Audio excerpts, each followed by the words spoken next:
कैसे जो सत और असत का निर्णय करने की सामर्थ्य है उसका नाम विवेक है। जैसे हमारे मन में प्रेरणा हो अमुक वस्तु का हम भोग करें, बुद्धि है और उसमें विवेक नहीं है, तो निर्णय ठीक नहीं हो पाएगा कि ये जो करना है अधर्म है या धर्म है, इसमें दूसरे का हित है या अहित है। थोड़ा सा संकेत होता है कि अमंगलकारी है, अधर्म है, मत करो।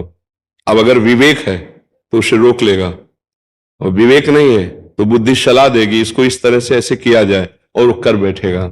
विवेक ये कोई बाजार में नहीं मिलता है, ये सत्संग के द्वारा विवेक होता है। और बोले सत्संग ये भगवान की विशुद्ध कृपा से प्राप्त होता है। पुण्य बल से रुपया मिल सकता है, पद मिल सकता है, नाना प्रकार की भोग सामग्री, यश कीर्ति मिल सकती है, लेकिन विशुद्ध भगवान के मार्ग में चलने वाले जो भगवान से प्रेम करते हैं, जिनके दिमाग में न धन है, न मान है, न कीर्ति है, न किसी तरह का अन्य लाभ है, केवल श्री भगवान है, ऐसे भक्तों का संग केवल भगवान से कृपा, केवल भगवान की कृपा। जैसे विभीषण जी और हनुमान जी का मिलन होता है तो वो कह रहे हैं, विभीषण जी देख के कह रहे कि जो प्रभु मोहि अनुग्रह कीन्हा तो तुम आय दरस हट देना, अब मोहि भाव भरोसा हनुमंता, बिनु हरि कृपा मिले नहीं संता। प्रभु की कृपा से संत मिलते हैं और सत्संग से विवेक जागृत होता है। बिन सत्संग विवेक न होई, और राम कृपा बिन सुलभ न सोई, साधु संग मात संगस्त दुर्लभ हो।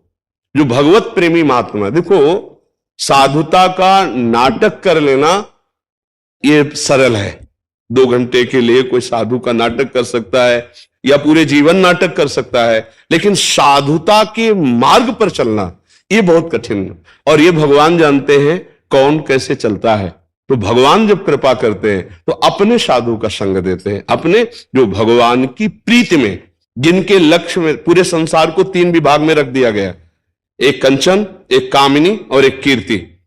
पूरे पूरे त्रिभुवन के भोगों को 3 में रख दिया गया है। एक है अर्थ वित्तेषणा शास्त्रीय भाषा में, और शाब्दिक भाषा में कंचन, एक है पुत्रेषणा सांसारिक भाषा में कामिनी, और एक है कीर्ति, प्रणाम नमस्कार यश कीर्ति नाम आदि हो जाना। इन तीनों से राग रहित जो पुरुष है उसे ही संत कहते हैं। जो 3 मकार पर विजय प्राप्त किए, मदन, मद और मोह।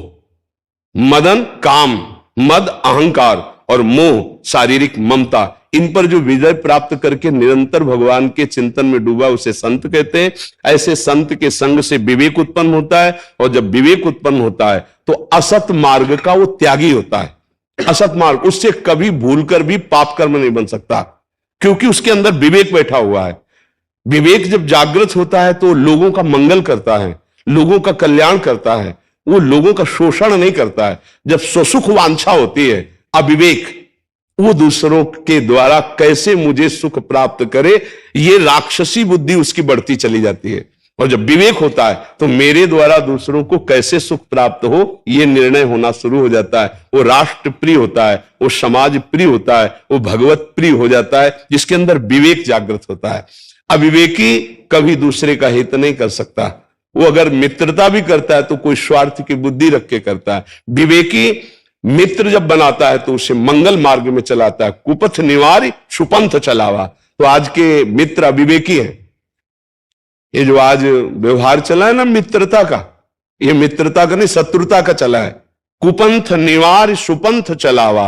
मित्र हो तो हाथ मिलाओ और धर्म पूर्वक चलो और सतमार्ग में चलो, प्राणों की बाजी लगाकर तुम्हारी रक्षा करेंगे, तुम्हें सुख पहुंचाएंगे। इसे तो मित्रता कहते हैं। मित्रता का एक हवाला दे करके उसको व्यसन युक्त कर देना, उसको भ्रष्ट आचरण में कर देना, उसको अपने अधीन करना, ये मित्रता नहीं, ये अविवेक का लक्षण। विवेकी कभी ऐसा नहीं कर सकता। तो विवेक शास्त्र सम्मत और संत सम्मत जो ज्ञान है उसे विवेक कहते हैं।